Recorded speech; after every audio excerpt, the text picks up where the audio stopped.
Hey, you guys, it's official business. I'm here with K9 ProSeeds, and we are going to go over the benefits of having man's best friends with you while you travel down the highway.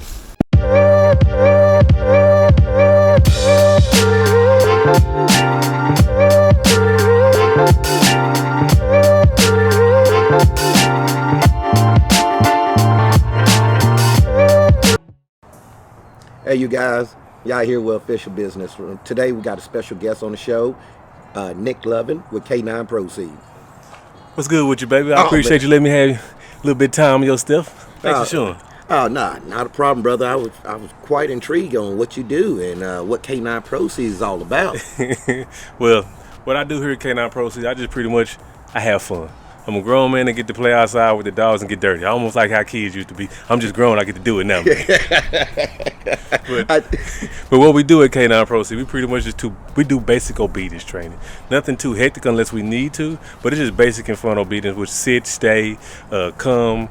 It's just regular stuff that normal people would like to have for their animals to be under what they call control. Yeah. It's just something basic. A lot of people don't want to sit and do any type of working, so I do it.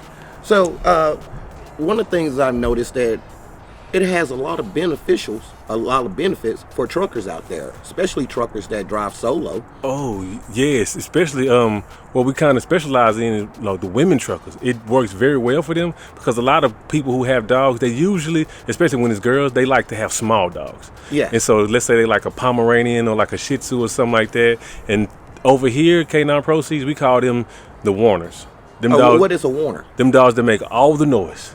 They alert the whole neighborhood of what's going on. But a lot of them, they won't never actually engage with them unless they're, let's say, the ones who got the Napoleon complex. Them little ones who got the little monsters, little bitty monsters who ain't ankle scared. Eaters, ankle biters. They not scared of nobody, and they come for you. They come for you with bad intentions. So a lot of women who bring us their dogs, they usually have those smaller dogs, and them dogs already have bad temperaments from the jump. No, what about, are there benefits, or can you explain the benefits of having a much bigger dog inside of your truck? Now, the benefits of having a bigger dog is the main one is security. You wind up getting rid of over 50% of a threat. You end up getting rid of over 50% of a threat when you got the. It's just intimidation. It don't matter if you got a big mutt. You can have a big lassie dog. You got anybody who thinking about doing some type of harm to you or to your property, they see this big old lassie dog, don't nobody want no trouble with no animal that's 30, 40 plus pounds, even if it's not intimidating. You can get you a dog out the pound. If that dog is willing to snarl up his mouth and show some teeth and bark, you'll wind up having 50% of people like, I'm gonna go to the next truck, man. I don't want no problem with this goddamn dog. Oh man, now is it tips and tricks you could let people know about if they decide to get a bigger dog or get a dog to put in their truck, some things like small things what they need to be aware of? The most important thing about getting any type of dog, size, big or small, you need to have an awareness of self, of who you are. Like, what type of person are you actually? Are you somebody who likes to move around? Are you like somebody who likes to stay inside the truck? You need to know who you are. What's your personality? Are you an outdoorsy type? You somebody who want to be outside when it's like -2 up in Colorado walking the dog? Or you somebody who like to sit in the truck and just chill out? So you need to figure out what type of person you are first before you actually want to get an animal. But once you have established who you are, then you tailor-made what type of dog you want. You want to, let's say if you want a bigger dog and you don't really like going outside, get you one of them expensive dogs that don't do nothing, like a Frenchie or like a bulldog or something. They expensive as hell, and they like a showpiece, but they don't do nothing. You ain't got to do a lot of interaction with them as far as outside work because they're not built for that. But what about with warnings? What if a driver, let's say a driver is somewhere that they are unfamiliar with, and somebody's walking around the truck? Now that. Almost any dog will give you a warning. Now, a lot of dogs won't do nothing with that warning other than, hey, somebody out here. You like, all right, cool with it. Go out there. Open the door, and motherfucker looking at you. I ain't going out there. I ain't going out there. I'm telling you to come on outside. So, I mean, majority of dogs, if you open the door up and it's an intruder outside, they looking at you trying to figure out why you ain't out there. Like, a lot of people think that if I get a dog, it's going to automatically protect me. No, man, that ain't how. Really? That's not how. I used to believe that. Like, you gonna get a dog, and you good. Go buy one of those nice dogs that looks nice and mean. And Well, I mean, luckily you didn't ever have to find out that your thought was wrong. Luckily, I can tell it. You still telling me right now. I thought that. That let me know you never had to get encountered with that thought to be tested. So Yeah. I have. yeah. I found out the hard way that this damn dog that I got won't do nothing. Man, tell us about it, man. I was younger, and I had a Rottweiler, a big old Rottweiler. Now that's a vicious dog. Very, very vicious. Those are people eaters. They'll bite a person's ass without no problem. They won't do nothing to their own kind.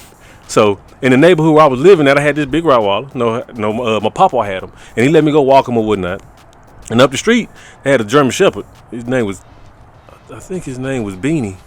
Either way it go, Beanie was known for whooping people ass in my neighborhood. We knew this here from a jump. We knew to stay on the other side of the street because Beanie could scale this fence if he decided to. Okay. Well, I think my papa named that dog. I think his name was Satan. He was he was a tall American Rottweiler. He wasn't a German. He was American, so he kind of sleek with it. Yeah. And I was walking with him, and now mind you, Satan whoop any people ass without no problem. He barking at kids, grown ups, no problem. That's not an issue.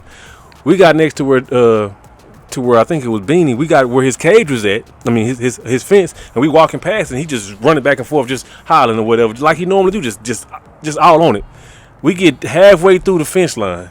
Beanie decide he tired of running back and forth, because my dog is also acting with him. He pulling on the chain, going back and forth with him. Beanie decide, no, I'm about to test your nuts.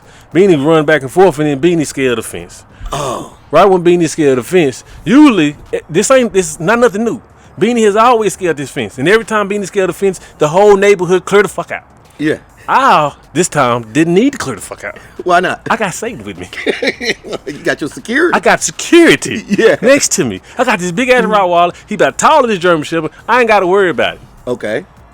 I had everything to worry about, because that big ass German Shepherd usually go after people, but I didn't know he was dog aggressive too. His ass hopped the fence, see me walking. Satan quit barking by the time he hopped the fence. This big motherfucker stopped barking and was just stern. That immediately threw up a sign at me like, okay, he's focused now. He focused on this big motherfucker. Yeah, he about to engage. That's coming. And I'm watching Beanie ass, looking dead at me while he coming. Usually I've been to tow my ass by now. Right when I seen Beanie jump out of toe out, I got Satan next to me. I ain't got to run. I'm good where I'm at. I decide that I'm going to sit and watch him. His ass come dead for me. Satan, I guess he, quote unquote, saved my life, because he decided to bark. Yeah. And right when he barked, he threw that German Shepherd focus off me right into him. And when I saw him run dead into Satan's ass and curled his ass up, I looked at him. I got to get out of here. I got to get the fuck out of here. He buying you some time, baby. He bought me all the time. I ran my ass back down to the house, because I wasn't number like a few blocks from my granny. I go back down there and let my papa know what was going down. He come out there and fixed everything. He got the dog situation, because, I'm, 13, 14. Yeah. Papa and them, they ain't they 50s or 60s. I forgot how old they was at that time. They ain't scared of the dog. He come out there, grab his dog, pick him up, white hollering, screaming like a cur, and then he just kicked the other little dog off, like, go on, get up out of here. Yeah. Beanie look at him and just hop back in the fence and go on. My neighbor, my papa knew Beanie them. He knew the neighbors, so he wasn't worried about him doing nothing. So he wound up shooting him on off. He go back to his house and he come back home. That's when I realized, all dogs not finna protect you the way I thought it would. Because even though he technically protected me by focusing, he sacrificed by taking the ass whooping. Yeah, he got that. Yeah. But he took the ass whooping though. But hey, by mistake. I know. I bet you that motherfucker won't bark again. He never tried Beanie ever again. Matter of fact, every time we walk down that street, because I did still walk on the street, walk down that street, he wouldn't walk on the curb. Well, if I'm on this side of the street where Beanie's at, he would never be over here on this side. He would always pull to this side. He ain't want no problem with Beanie. Beanie didn't ever bark at him no more neither, because I guess Beanie already showed him you ain't nothing. So what got you to, what inspired you to start up K9 ProSeeds? Man, like I said, I was just a fan of animals. Like, I like all dogs. I like them all, whether it's a mutt, whether it's a full blood. I like all dogs, and I like playing with them, like interacting with them. So I just kept it up like that because it was just something to do, man. I didn't want to sit in the house a whole lot. I wound up getting a little belly when I was a few years back. I wound up getting a belly from just chilling because I didn't have no dog, and it reminded me as to the reason why I stayed so fit when I was younger. I always had a dog around, and before we had social media or whatnot, I was out in the streets, and my social media was put the dog on the chain, and I'm walking the streets, and I'm finna just see the neighborhood. That's how I learned how to. That's how I learned my compass in my head. Like Yeah. I would get a dog wherever I lived at. I would have a dog, get him on the chain, and I go walk the streets, and that's how I learned where my surroundings was. So I would walk different streets, and I figure out back streets. I figure out where alleys was at. I learned that. That's how I figured out if I'm in a new section, take a dog, walk it, and I can figure out where I'm at mentally in my mind compass to where I know how to get. I know shortcuts and stuff. So that's the benefits of it that I liked. And also working out, because a lot of truckers out there, they are trying to figure out smarter ways to work out, or figure out ways to work out. Some of them like dogs too. But think of it like this here. I let the people know, a couple of the chicks and a few dudes, I don't even tell them that they're working out. I don't even tell them that it's exercise. I just tell them, just walk the dog. And I know for a fact, as I lived it, that's an exercise. People think of walking as a chore, which it is. You do it in your life all day, every day. Yeah. But if you have to do it for, I want to drop 2 pounds, you don't want to walk. Now, mind you, you do, I forgot how many steps it takes for you to burn so many calories, but you do that daily, especially if you're at your job. Anyone who has a job that's like an office job or like especially a warehouse job, you're burning calories all day, every day. You just don't know it because you're walking and you're getting paid. But when you got to walk for yourself, like, hey, I need for you to walk 1 mile every day for 30 days straight. I'm not walking on 1 mile with a dog. Nobody finna do that shit. Not knowing you're already doing I would say at your job, you probably do 1.5 miles back and forth from your desk to your office to your car to your bed. You do enough walking throughout the day. From right when you wake up in the morning, walking through your household to get your stuff in order, get the kids in order, get your man in order, and get to the car. Like, you doing that walk already anyway. Yeah. It's just that in order for you to try to do it with a purpose, you're not gonna want to do that. I'm already knowing you making these steps regardless, because it's your life. You have to do it. But if I tell it to you, you're not gonna want to do it. If anybody knew that they walking. Well, I'm sorry. If a lazy person knew that they was able to walk 1 mile every day on purpose, they'll quit walking. Wow. They ain't gonna want to do it. Like, I don't want to do that, man. What? So, with that, now I've heard that dogs are a great stress reliever for somebody that's really, need that companion, need to bring that woo-saw. Yeah. That woo-saw. Yeah. They really are, man. It's just touching the dog.